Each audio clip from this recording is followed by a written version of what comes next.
Hello, everybody. I am Ricky Flores. I am with the Utah Film Commission, and we are hosting all the panels in 150G for this year Comic-Con. So any panel you see, we're hosting it, and this is among one of them. We're very integrated in this one because we are part of an alliance called the Mountain West Unmanned Systems Alliance, which is, actually I'm going to let Marshall describe all that stuff for you, and the panelists describe it. I just wanted to give a quick introduction to Marshall and hand him over the moderating rights. So go for it, Marshall. Okay, I guess with that, I'm on. I'm Marshall Wright. I'm with the Governor's Office of Economic Development. One of the big areas that I deal with is aerospace and defense. Many years ago, I thought of some of the opportunities coming out of the aerospace and defense industry which could move into commercial applications. One of them was the technologies around imaging, aerial imaging, sensor systems, and obviously what we now call drones.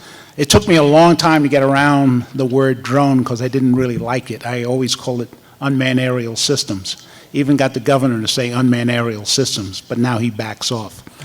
Last year, as a lot of you know, there was a lot of information coming out about commercial operations for drones, unmanned systems. The FAA was going to finally set out some rules and whatever.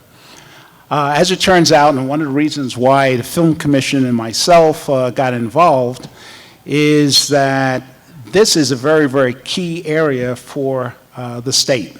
Film is a big deal, and being able to make film here, and for people who are in aerial imaging, film operations using digital media, it's very important for us to make sure that they can allow that.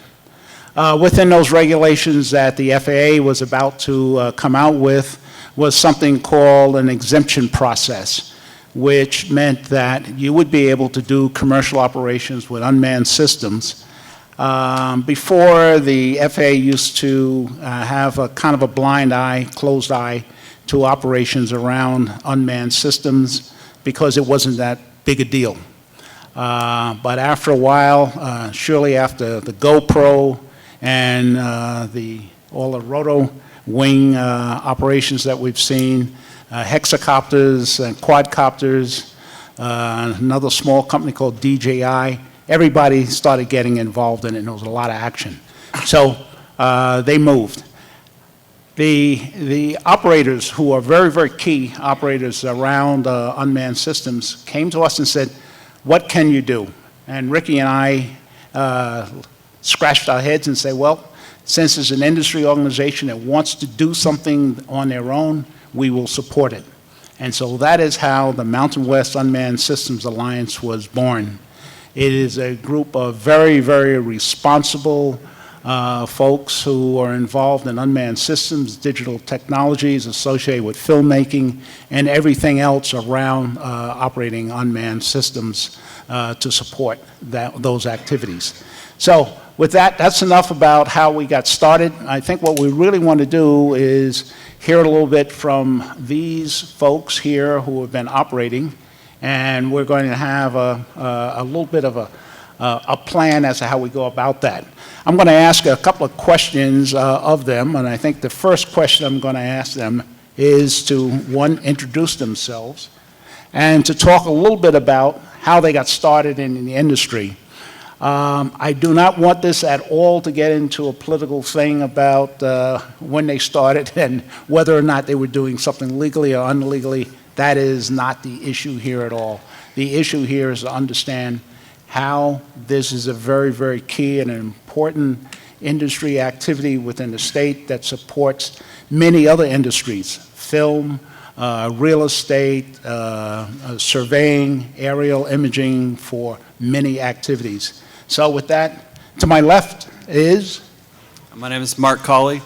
I've been in the multi-copter field for about 3 years. I work professionally as a corporate jet pilot, so I have the experience with the National Airspace System and understanding how that all works. In doing that, I have an interest in aviation, so I began with RC model airplanes and building, flying, and then trying to put cameras on them just to be able to share the view that I get from up in the air. That was pretty good, but the multi-copters came around, provided a stable platform, and allowed you to be able to take off and land wherever you wanted. So I've kind of evolved with the hobby from the point of you could pretty much go anywhere, fly anywhere you wanted, to following the regulations and becoming a responsible operator and trying to teach that to other people as they get involved in the hobby to just make sure that everybody's doing things in a safe and responsible manner. Okay. Next up is James Bollinger. I'm with TVS Pro, and similar to Mark here, I have an aviation background. I've been a pilot for about 13 years. My grandfather was a pilot, my father was a pilot, my uncle was a pilot, so naturally I became a pilot as well. And my uncle being a hobbyist, my father being a hobbyist, I kind of grew up. I remember being 8 years old and fueling. I mean, the copters are not like what they are today. I remember fueling them up with gasoline and taking them off, and much, much harder to fly than they are today with the intelligent systems that they have, GPS and IMUs and things, and they will practically hover themselves. And with TVS Pro, we've been around for over 60 years. We're a professional AV and production store, and when you could combine production and aerials together, that's when we jumped on board about 4 years ago and started doing it. Jon McBride. I'm Jon McBride. I run Rocky Mountain Unmanned Systems, which is here in Salt Lake City. I've been doing radio control for about 30 years, since I was just a kid. So fueling of the helicopters and everything else was something that I've done for many a year. Lots of crashes, lots of bangs, lots of booms. Props were a whole lot different than big, absolutely. thick, long wood. Yeah, and everything, even though people are like, that's very expensive, everything was expensive. So ask my wife, who has been, 20 years.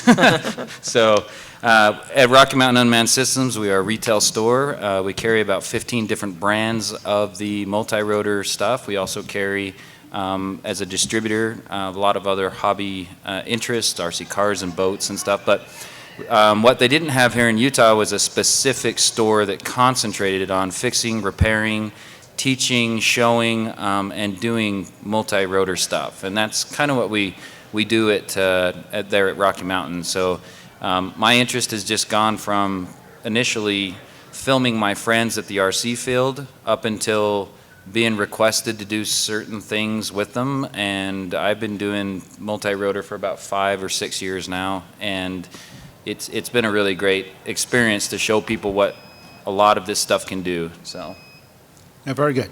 Next up is Dana Blunk. Hi.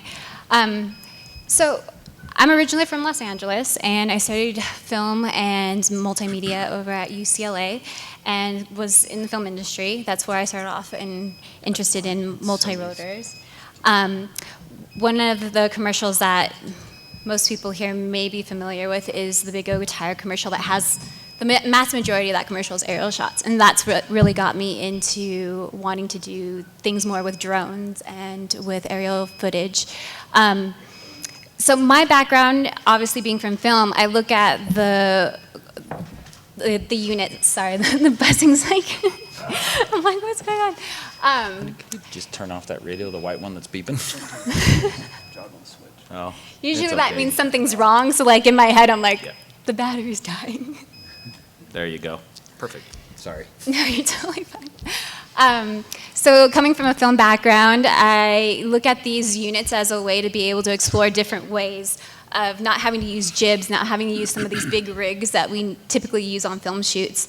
It's a different angle, different perspective, and getting to know what the capabilities of some of these units are and what their abilities to maneuver is something that's just being developed right now within the film industry. So it's something that is just at the very beginning of its birth, and will grow into something that you'll see on probably a lot more film productions as we get more exemptions through and as it becomes a familiar thing on set.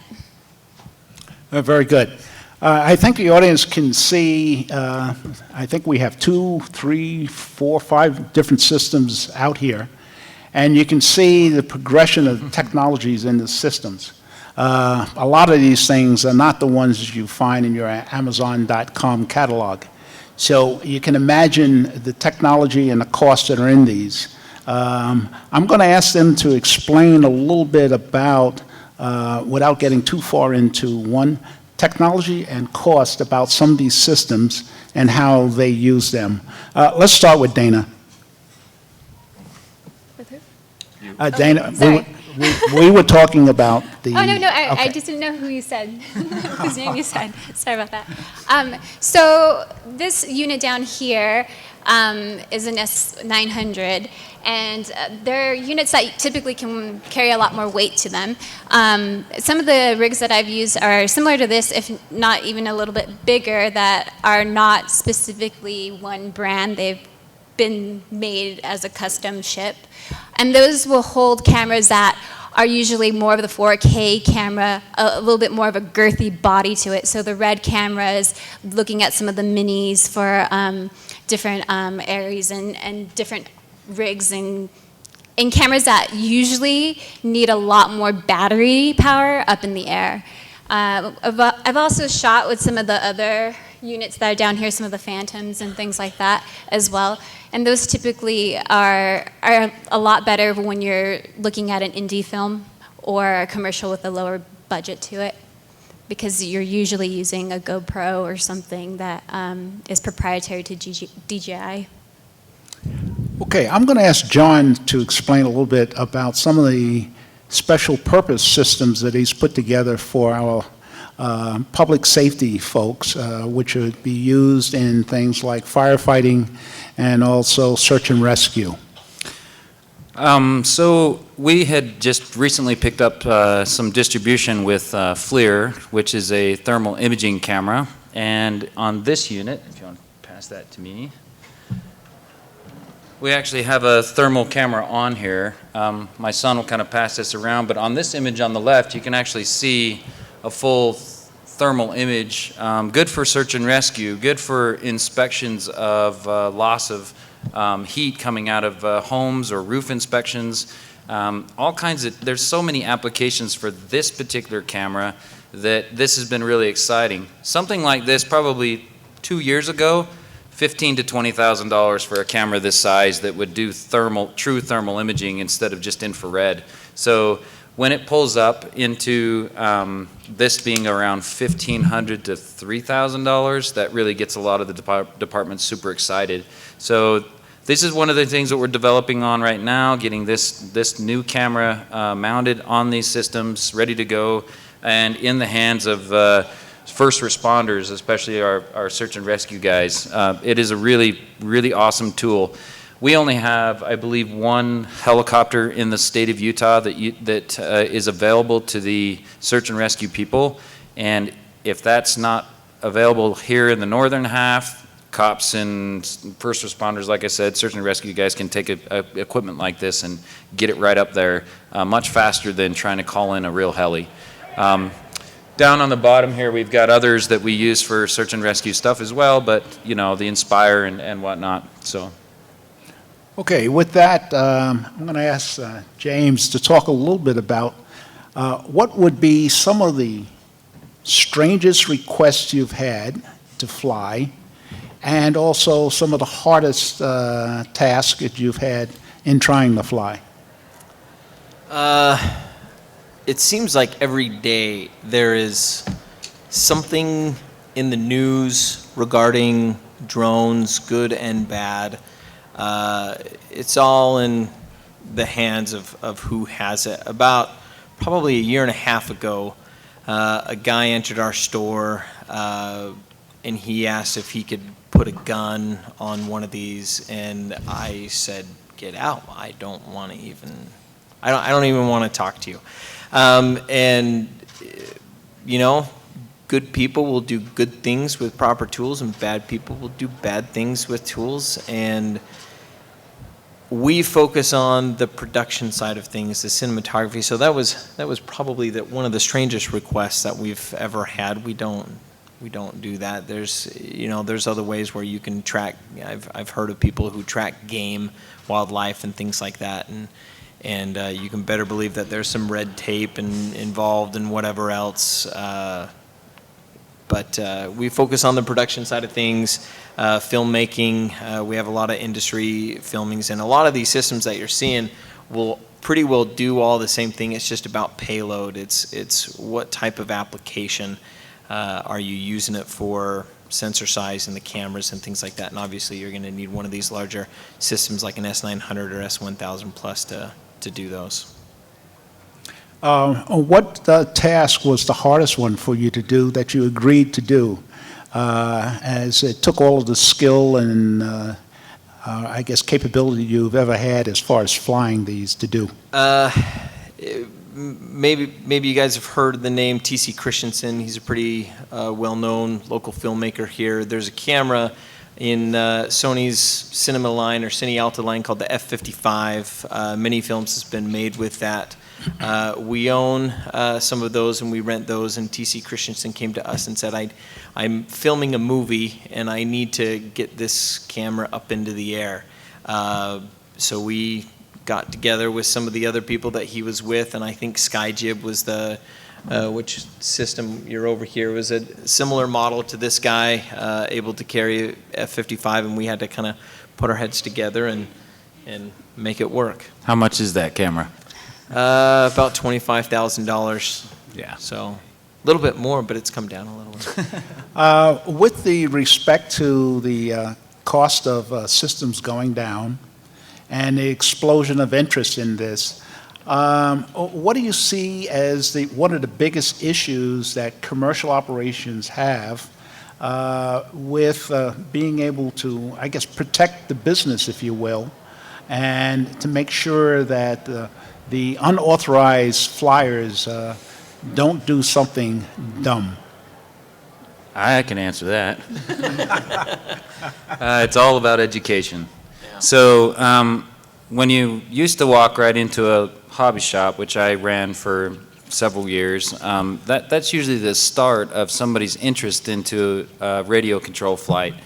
Well, since so many of these have been affordable, and when we say affordable, what used to build, not even 5 years ago, that used to cost me $5,000 to $7,000 to build, you can buy for $700. I mean, there's no doubt that the prices dropped so low. The interest has become everybody all of a sudden is making drones. Everybody wants to get into making drones and flying drones and creating drones, and it's gone really crazy to the Amazon carries them, Fry's carries them, you can walk into Best Buy and buy one. So no longer are you walking in and having experts in the field, guys that are doing this constantly as a hobby, as an interest, and showing you how to do it. Take you out to a field and teach you how to fly that new RC airplane that you just bought. You just buy it off of Amazon and you have instructions and you turn it on and hopefully don't hurt anybody. And that's the videos you see. Those are the things that you end up finding that are all over the internet for mistakes. Now, I can't ever say that I've never, ever crashed. That's bogus for anyone to ever say.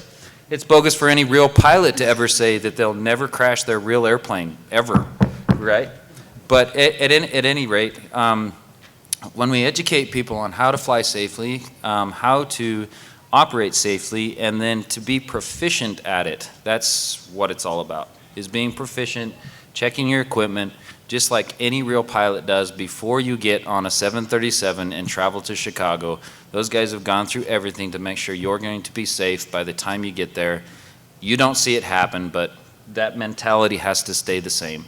And if you don't know where to go to be educated on that, YouTube has been a savior for lots of people on how to do and how not to do, if you will.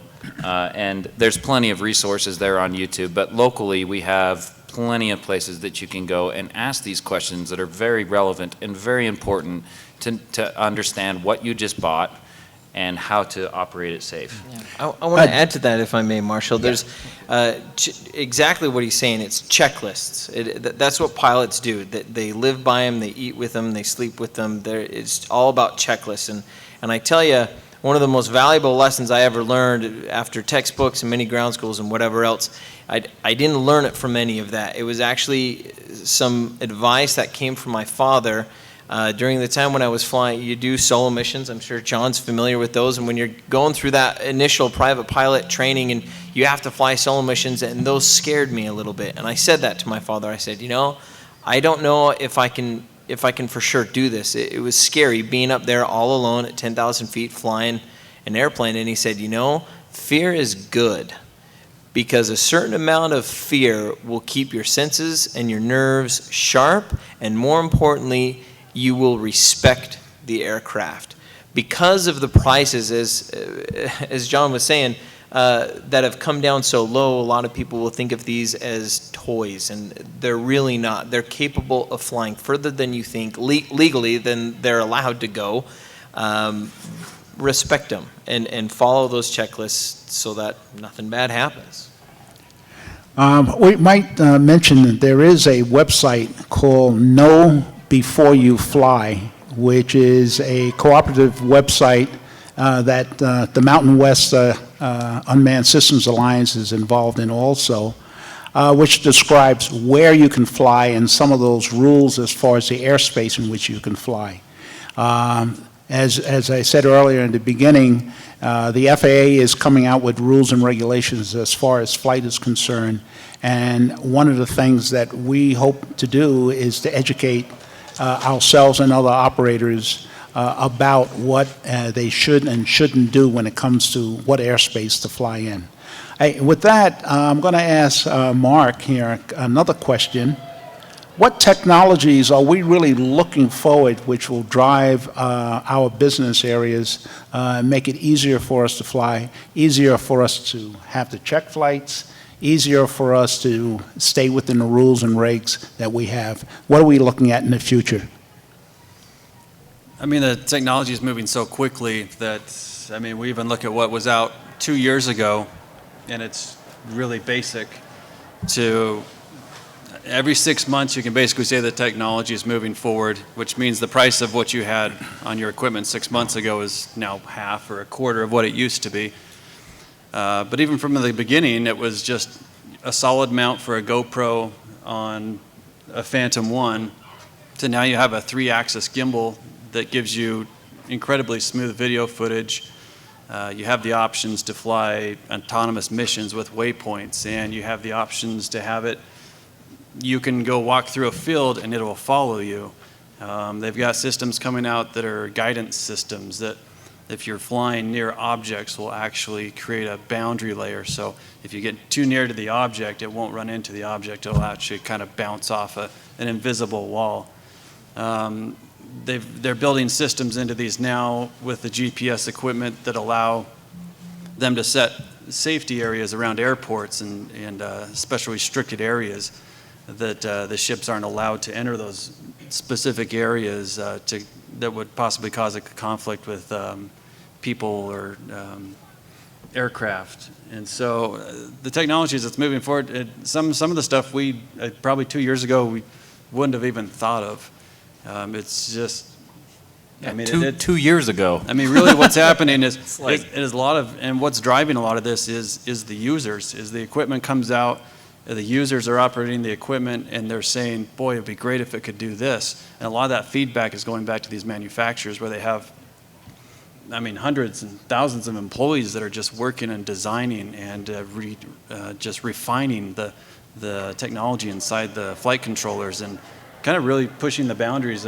Some of the things that they have coming out, which sometimes a lot of the universities are now involved with these programs and working on the algorithms and programming to have multiple, they call it swarm technology, where you now have, there was a video that just came out in the last week that has, I think, 4 drones that are holding ropes, and in a matter of minutes they build a rope bridge that people then go across.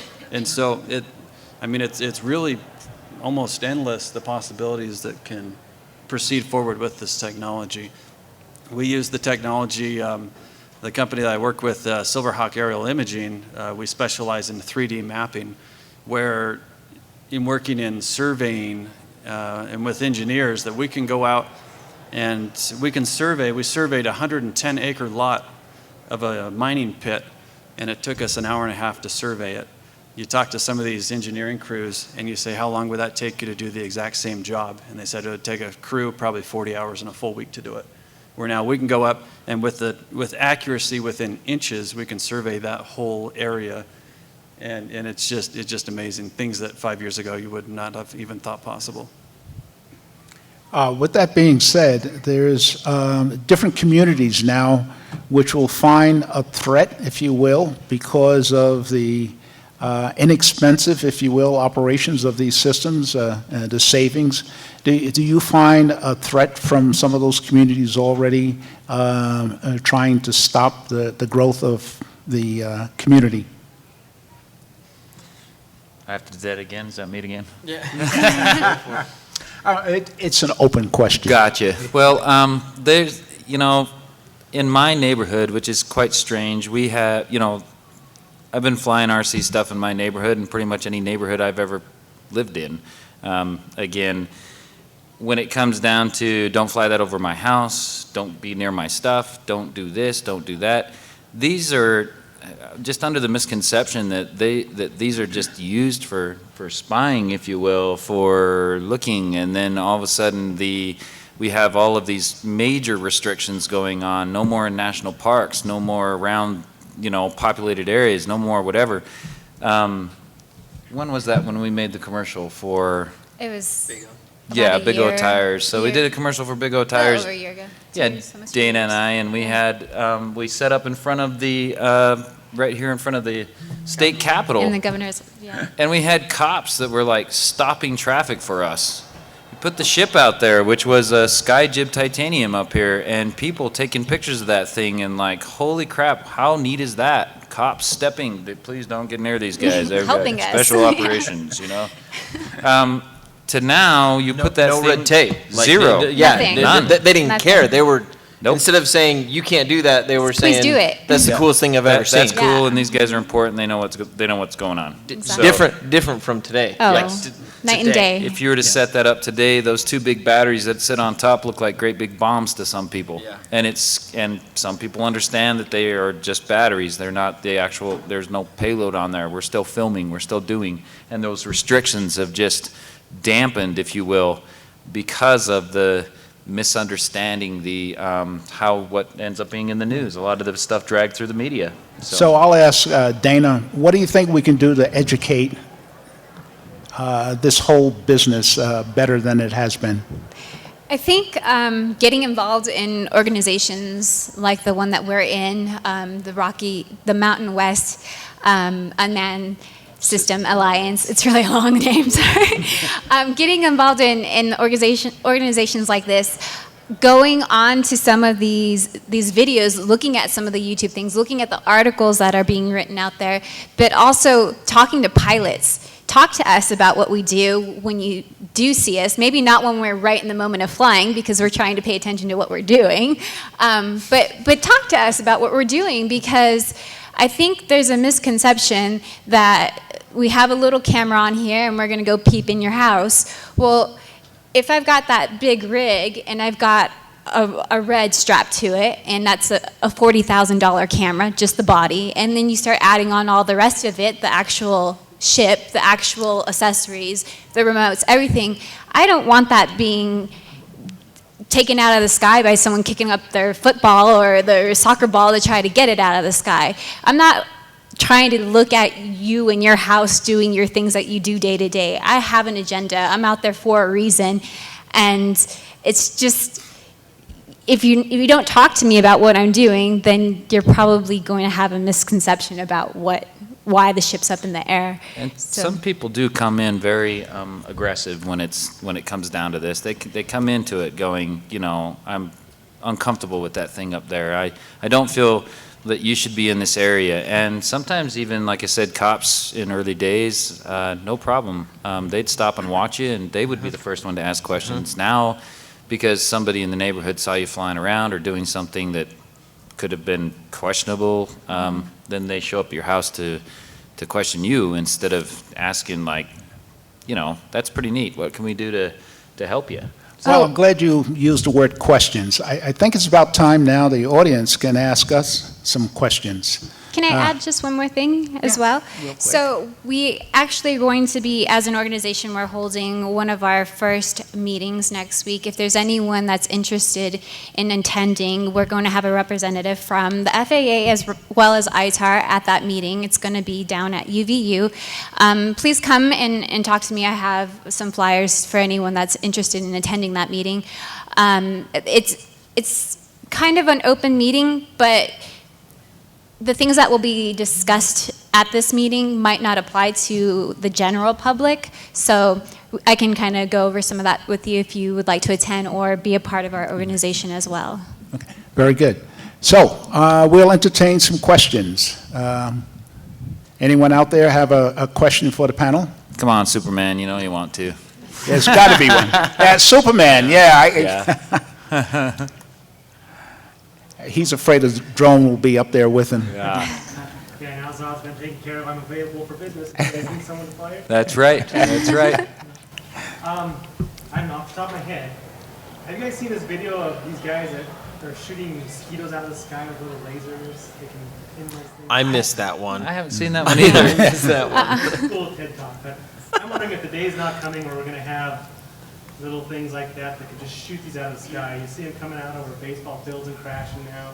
I mean, is that inevitable? Is that coming? Or how can we deal with this not becoming Well, I mean, it's as quickly as emerging the drone technology is the anti-drone technology. And Yeah. so there is an obvious need for that, especially around particular areas, Washington, D.C. and other areas, and even airports where some of the technology they're using now is they're actually putting perimeter sensors that are kind of honed into a particular, I think, pitch frequency, but they will in turn alert a ground station of a possible threat that's in the air. There's even motion sensing cameras that'll lock you on to, I think you were, but basically if they sense a moving object in the air and the cameras will lock onto that object and track it.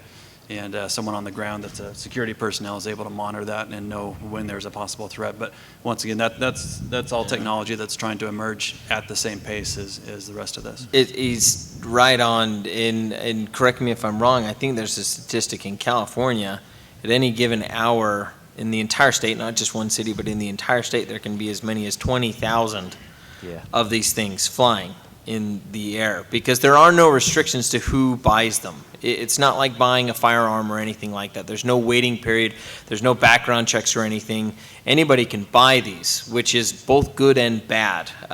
It gets people thinking and really opens up to the possibilities of what is possible, but it also then demands the FAA, and right now, if you've heard of it, NASA is working with different airspaces at different altitudes for high-speed commercial film and television and things like that we will see within the next couple years. There will be actual designated airspaces, surface to 200, 200 to 300, 300 to 500, and so on. And talking about emerging technology, I see, call me crazy, I see the future. If we take some of the most advanced brushless motors that we have and combine it with some cool power technology like Tesla, what are those possibilities and those airspaces combining and everything, all the forces?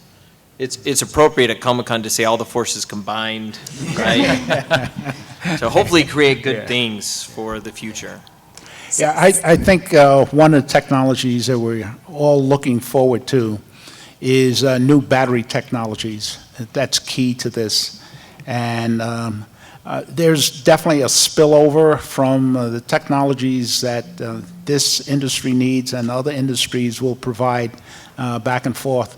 My experience in unmanned systems over the years has meant that a lot of technologies, particularly around unmanned ground systems, will find their way into your automobile very quickly. And again, we named Amazon and Google, who are out there already building the unmanned car. And a lot of this is really done in the guise of safety. So we will find that safety is going to be one of the things that's going to push this industry also. Any other questions? Mike, yeah? Yeah. If it falls into the safety parameters, is there one of the smaller drones that you could give us a quick demo of? So, If they,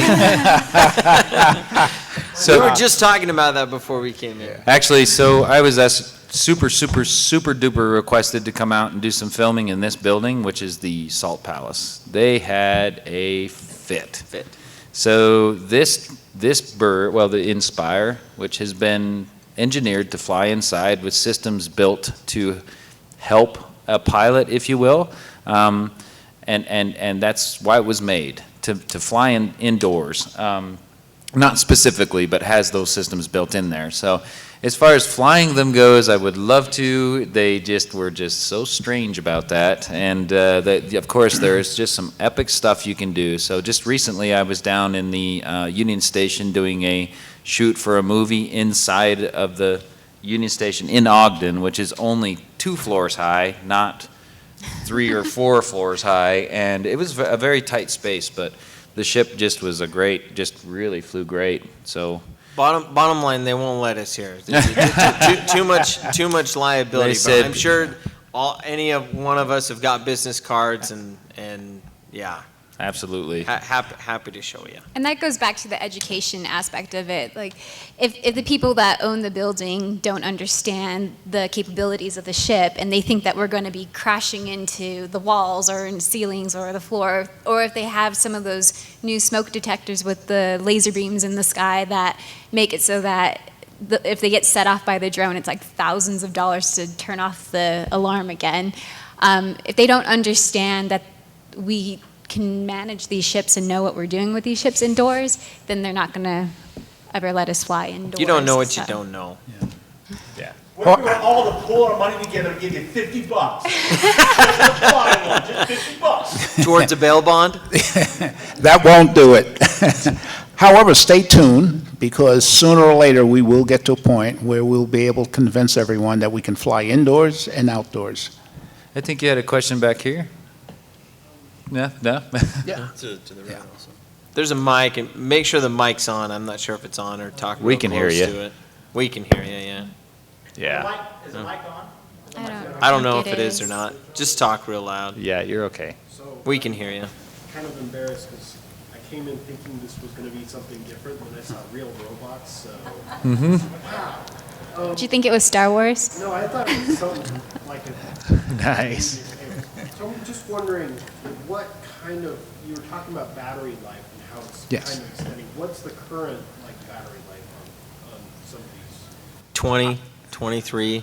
Even just in, correct me if I'm wrong, like with the Phantom 1, when it first came out, we were lucky if we were getting like 8 minutes out of those. We've seen crazy advancements now, Phantom 2s, Phantom 3s, and DJI Inspires there on the corners there. You see them, you can get them up to 23. The Matrice, are you familiar with the Matrice? Yeah, we just- You can piggyback 2 of those batteries and get closer to 40, 45 minutes on those. I was just going to add, so a lot of people ask me about the Amazon thing, delivering drones. Not going to happen here in Utah. And the only reason I say that is how spread out we are. Where this is really trying to develop is in Chicago downtown with, 1,000 people that live in a building. Taiwan, where they have 1 billion people around in a very close-knit area. So it's very unlikely, I wouldn't say it's not going to happen in Utah, but it's very unlikely that we are at the technology right now with time, battery, capability, carrying, that we're just going to be able to start seeing drones flying up into Tree Mountain anytime soon. Probably not. It'll be a little bit farther down. Yeah. And that battery life really doesn't change, even though the bird is bigger. You're gonna battle payload. So you have a bigger battery, but with the added payload, they kind of counteract. It's just exponential. Yep. Small 20 minutes, big 20 minutes. It just kinda- Average, if you're doing over 15 minutes, you're doing good. If you're getting over 20, you're doing really good. I may argue with John a little bit, and we will see Amazon flying into Tree Mountain. But there was one more out there. Yeah. So if I'm one of the people that's interested in learning, Talk real loud. if I'm interested in learning how to do this without the expense of buying like a $700 thing, is there somewhere I can go or somewhere I can talk to about it? Rocky Mountain, yeah, we've got, at Rocky Mountain, we sell little guys that are just $50. You can learn, and that's basically like learning how to fly a Cessna. So once you learn how to fly the Cessna, which is a little bit harder to manage in the wind, you have to kind of think a little bit more, you got throttles and stuff like that. These are literally like flying a 747. There's a lot of things going on all at once besides just managing the ship. But when you get into a 747, the thing literally will fly by itself. But you do want an experienced pilot behind it eventually. So besides dropping 700 bones or more to try and get into this hobby, absolutely. There's ships out there that are within the $50 to $100 range, $200 range, still have little micro cameras built on them that we sell at Rocky Mountain. Yeah. Great training tools just to, I mean, and then just to fun. get your feet wet. Yeah, they're just fun, you know. So we have great stuff like that. They get easier to fly. Sorry to interrupt. They get easier to fly the more expensive you get. Those under $100 systems, it'll sharpen your skills. That you do. You want to build your foundation of flight first on how to manage those things, and then move on to doing some things that manage their own systems. You know. Don't get discouraged with the little ones, because I've had like a group of college age kids trying to learn how to fly them, and they are crashing them all over the place and breaking them all over the place. But it's because, you know, it's something, it's a skill you have to learn. It's like driving a car. You got to get used to it. If you're looking for further information, there's Marshall mentioned Know Before You Go. This is a printout, gives you some basic do's and don'ts. If you're looking for information, there's handouts that we can give you. And I think with that, we are finished.